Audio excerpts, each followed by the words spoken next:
I'm going to introduce our keynote speaker, Carletta Davis. Carletta is a businesswoman, a former banker, a mother, and a passionate community advocate with a deep commitment to bringing meaningful change to the city of Prichard. We all from here know where that is. With over 15 years of experience in banking, community lending, mortgages, small business development, coupled with over 10 years of advocacy, Carletta understands the pressing challenges facing our community and is ready to tackle them head on. She's a devoted resident of Prichard, and Carletta's heart for the people and her deep passion for the community have driven her to action throughout many instances of her life. In 2011, as you heard, when they had the mercaptan gas spill that impacted the 8 Mile community, Carletta founded the organization that We Matter Community Association to advocate for a safe and cleaner environment in the interest of the residents against pollution. Carletta's work also goes beyond environmental justice. She was a key leader in forming a coalition across 5 Gulf Coast states to advocate for funding from the Restore Act, ensuring that minority communities impacted by the Deepwater Horizon oil spill received equitable resources. Her efforts have helped build a framework for ongoing state and federal advocacy, strengthening relationships that benefit the region and continued development. With a clear focus on revitalizing Prichard, Carletta's vision is simple: put the residents first. She believes that political leaders must prioritize the needs of the community, lifting Prichard from decline and creating a vibrant, thriving city for current and future generations. Whether it's advocating for economic growth, better schools, or improved public service, Carletta is determined to ensure that Prichard gets the attention it deserves.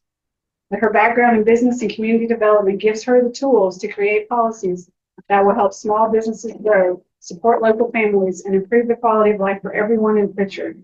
As a mother, she is committed to a future where her children and all the children in the community have access to opportunity, education, and a healthy environment. So as you can see, she's got the perfect culmination of the wonderful panelists we had this morning to speak to us about her experience. I had the great privilege, and I'm actually ashamed that I really didn't get to meet and know Carletta until last year. She's been working in this community forever, so I feel like that's my fault for not being down here enough and not being in the right places.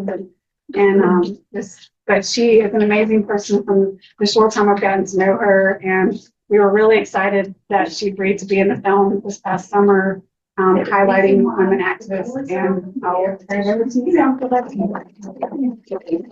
It's not fun. I'm going to talk and stand in front of it. I don't like to be contained.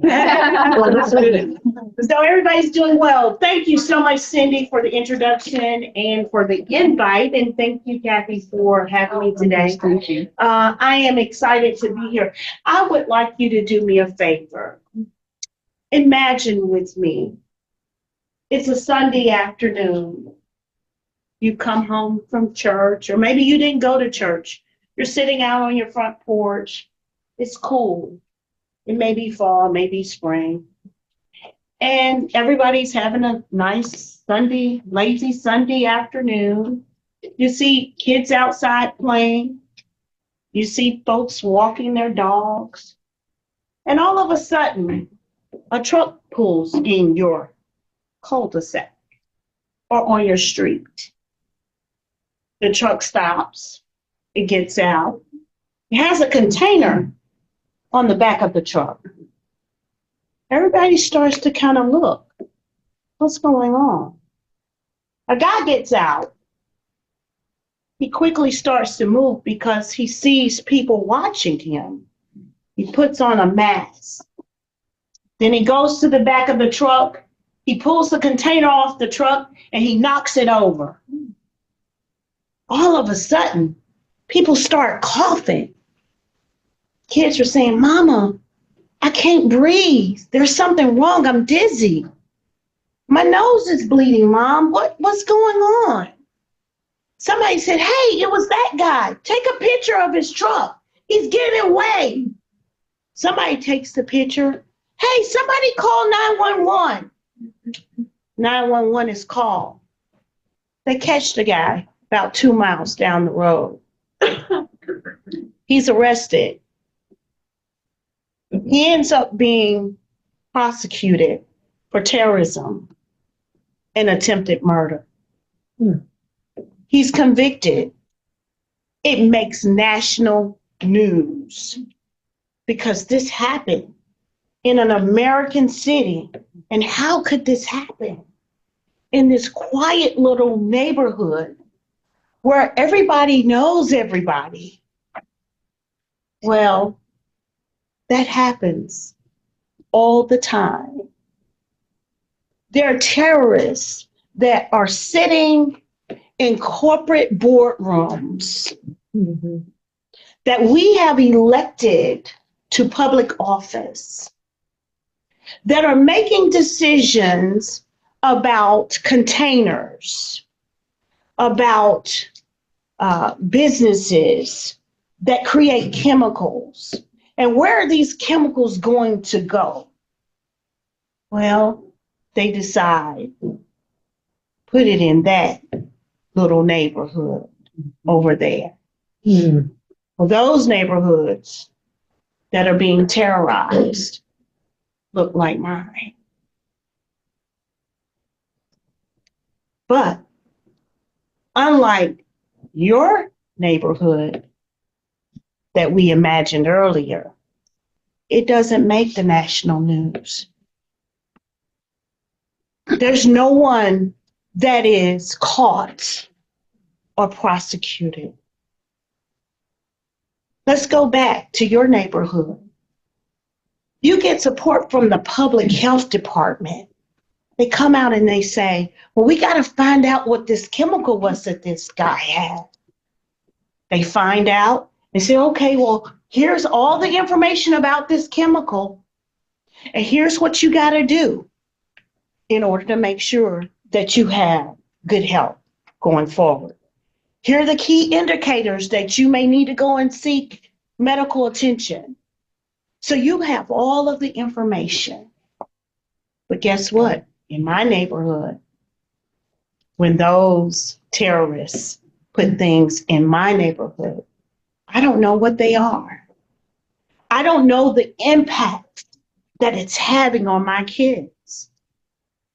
And so the question becomes, what's the difference between my neighborhood and yours? What's the difference between my children and yours? Why isn't there outrage about what's going on in my neighborhood like it would if it was yours? This, ladies and gentlemen, is the basis of environmental justice. It is simply about the disproportionate impact that is held or had on communities of color across this nation when it comes to hazardous materials, when it comes to environmental encroachment, when it comes to environmental justice. This is what it is. And so today I came to talk to you a little bit about, because you guys are in the business of getting folks out to vote. That's what we do. We got to get people to the polls. Today, I want to talk to you a little bit about the statistics. And I want to talk to you about how, when you talk about getting them out to vote, you don't have to get them to go and vote for a particular person. But when we educate our voters on the issues, then they themselves can decide who is best to address those issues that I should vote for. Okay, so I brought with me a study that was put out, and I'd just like to read to you some facts. And this was put out by the University of Michigan, the Center for Sustainability Systems.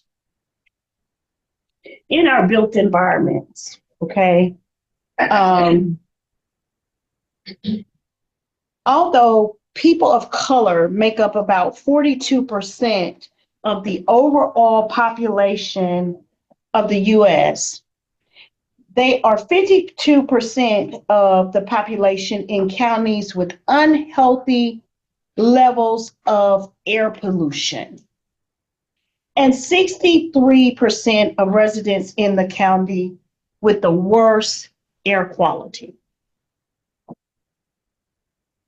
Again, what's the difference? Why is it okay for these children to have poor air quality? And when we're talking about policies and policymakers, remember that industry has to go to get permitted by a elected official or a organization that has been ordained by an elected official in order to operate in any city or county. So who is really ultimately responsible for the industry being there?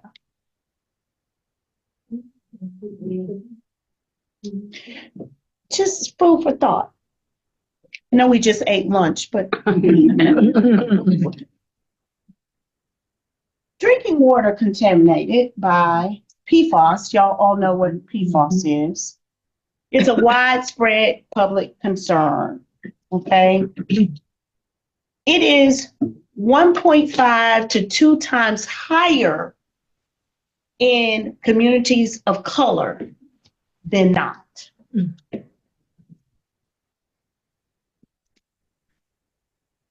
Y'all ever heard of Cancer Alley? Yep. Okay. Well, in communities of color, they are more likely to have cancer as a result of exposure to chemicals or toxins that are in their environment. Okay. 45% of the population in the host areas of toxic waste facilities were made up of people of color as compared to 28% elsewhere. These are just some numbers. Minorities in the U.S., in our great U.S., in our great country, have an increased risk for infection, hospitalization, and death from COVID-19 as a result of being exposed to all of these environmental factors that they've had to endure. So these are some of the things that I wanted to just put on your mind when you go and advocate for people to vote. We all have the right to clean air, to clean water, to clean soil. We all have a right to live our lives free of encroachment from industry greed that comes in and violates our sanctity of life. We all want to be able to raise our children to grow up to do better things than we ever thought that we could do. We all have a right to peace. So as you advocate for people to vote, advocate for them to educate themselves about environmental justice. Because I tell people all the time when I'm asked to come and speak, you may not live in a community that looks like mine, where air moves, water moves, soil moves. So if it's happening in my community, it doesn't stay in my community. Eventually, it will find your community. We must stop the industry greed. We must demand that the regulators do their jobs. We must demand stricter policies. And we must not feel that if it does not affect me, then it's not my business, because it's all of our business. and all of us breathe the same air. We all drink the same water, believe it or not. It's all coming from the same water source. And eventually, what's going to happen? What's going to happen? There's only so much they can do. I mean, there's only so much real estate. God is not making any more dirt. So eventually, we're going to get to a point where it's coming in your backyard. But we got to stop it now.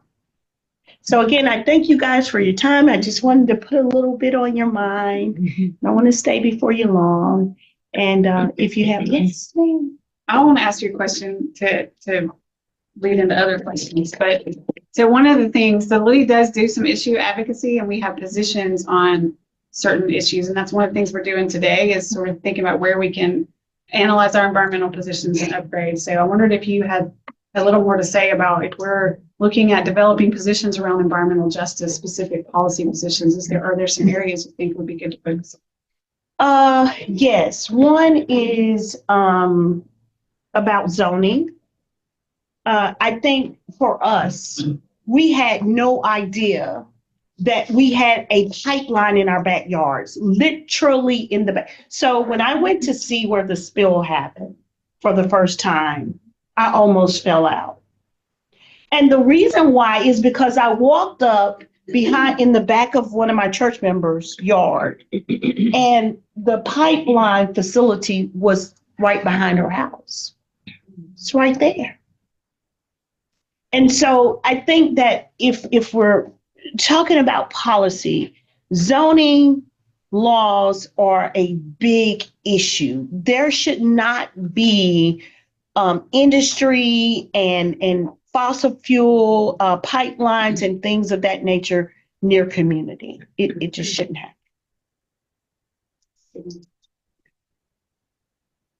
Yes, Reva. Oh, Carletta, thank you so much and congratulations on everything that you've done. Thank you. But can we talk about the elephant in the room, which is the politics and government and what's going on with part of it is the DEI issues and wiping. And the main issue is not even acknowledging that there is a climate crisis or denying it. And then and a lot of it depends on what zip code you live in, right? But I mean, we have a cancer cluster here on the Eastern Shore, but what would you recommend as far as how we can help each other and you bring our voices together like you did with the Environmental Justice Summit last year, which was wonderful. Yes. Well, that was exactly the premise, Reva, that we had in mind when we brought the EJ Summit. Is because, again, this work is not just about my community, right? Because I think that those in power have done a really good job with othering. And what I mean by that is, those are the other people. That's the other neighborhood. And so you don't have to worry about it over here. And what happens is that it creates this divide. And when you have a divided constituency, then guess what? Then the big cats can kind of do what they want to do. So we've got to come together, right? No matter what your walk of life is. Again, our environment is a shared experience by whoever and everyone, right? And so we've got to come together and learn how to speak in one voice against greed. I keep saying that over and over again because a lot of the things that happen in the environment are simply because people don't want to spend more money to put in, things that would prevent the thing from happening in the environment, because it affects their bottom line. And so, it's just, we've got to learn how to speak in one voice against that, right? That people matter over profits. And so I think that from a standpoint of understanding that one goal, then I think we can kind of come together and bridge the divide.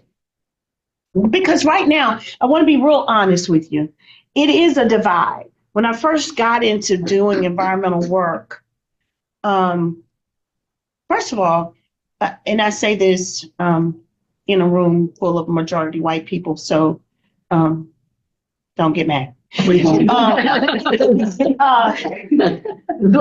folk, when it comes to the environment, so in the position that I'm standing in as an advocate, it's really weird. So Black people think about environmental work like tree huggers, like crazy people that go that go overboard about some bird or something, right?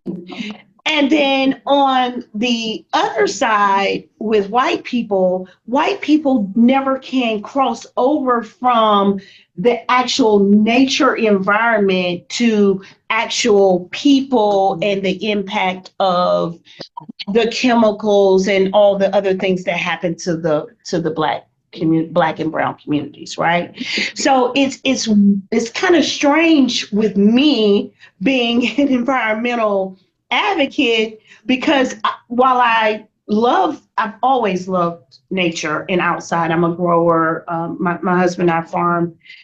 I've always loved that part of it, but I also understand the justice side, right?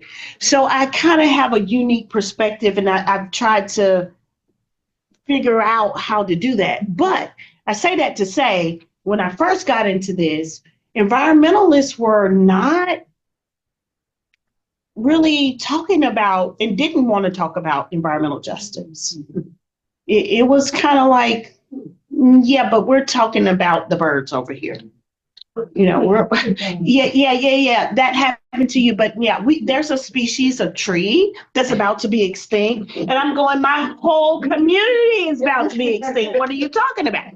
You know, so yeah. So anyway, I don't know how I got on that tangent. That's true. Ruth Rickowski, I just wanted to underscore what you said. About 20 years ago, when we had the Mobile Press Register, we even had a Baldwin County insert. Right. About 20 years ago, I was reading down in this little bitty column towards the bottom of the page, this article, and it said, I might be wrong, you environmental people would know. I think it was the Alabama Department of Environmental Management, but I'm not real sure. That's it. They were monitoring air quality. And the article said that Fairhope had very, very poor air quality. And we had a little girl at my daughter's grammar school that had cancer. And she lived in Fairhope. And I thought, I wonder if there's a connect, and I'm thinking, why would the air quality in Fairhope be so poor? And then down lower in the article, it said that the prevailing winds at this time of year from the Barry steam plant go towards the area. So at the time I read this article, I'm going, oh gosh. And there used to be like a sunshine thing where they had to measure everything and then they had to publish everything. Now I have totally lost, I have no idea if that is still required, if it's still done, if it is, where we find it. But I just wanted to underscore what you said. There's just so much air. And the prevailing winds do not stay in one place. In one place, they do not. Thank you so much. Same with the water, the groundwater. Yeah, and there has been an increased awareness and an increased advocacy around reporting.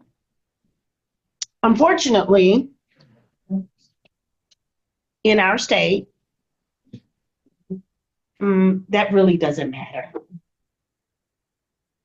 They also self-report. That was another thing that we found out about the self-reporting.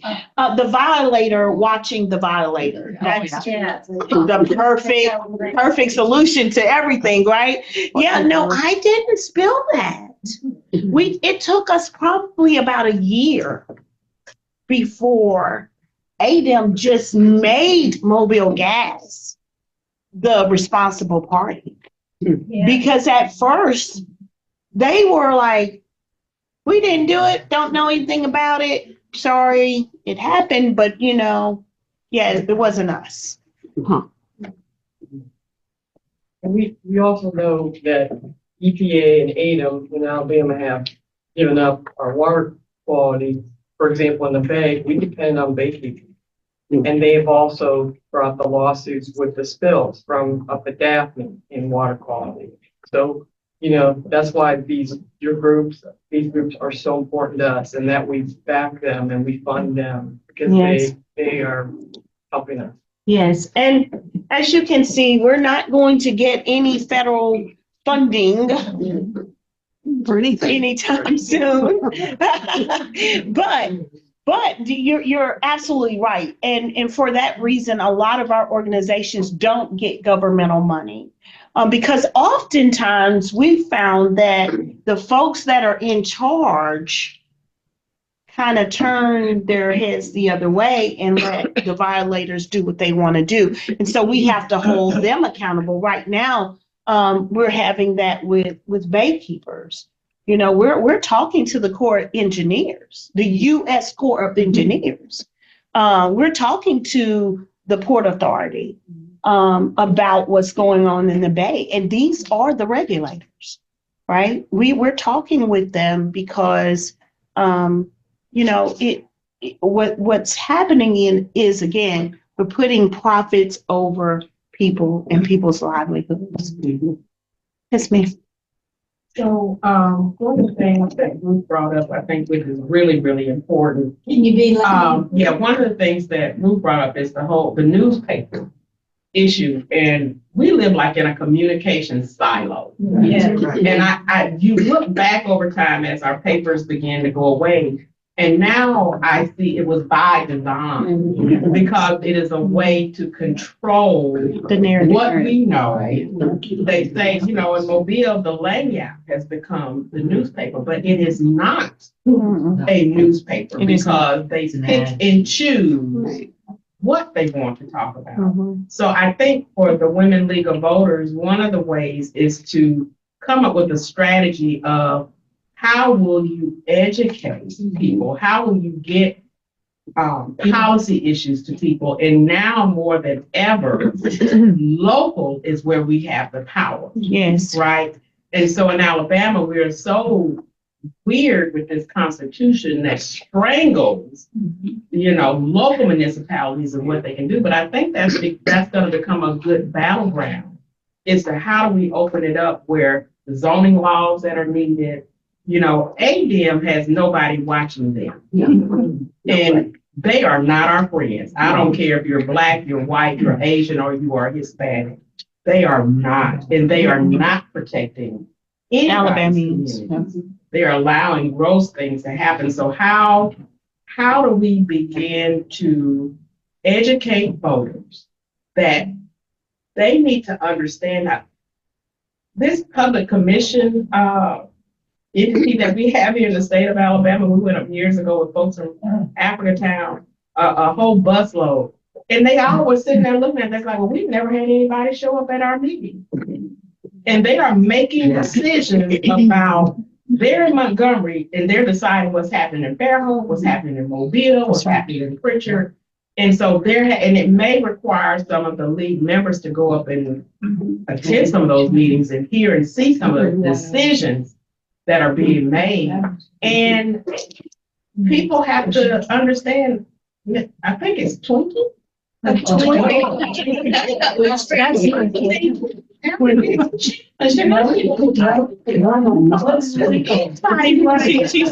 the public service commission. Hey, Ruth, go ahead. Thank you too much. Never goes bad. Right? I've always wondered, Alabama has the highest utility rates in the nation. Yes. And if you look at the Alabama Public Service Commission, and when you look at these people when they come up for election, where do they get their money? They fund their money from industry. Yeah. Exactly.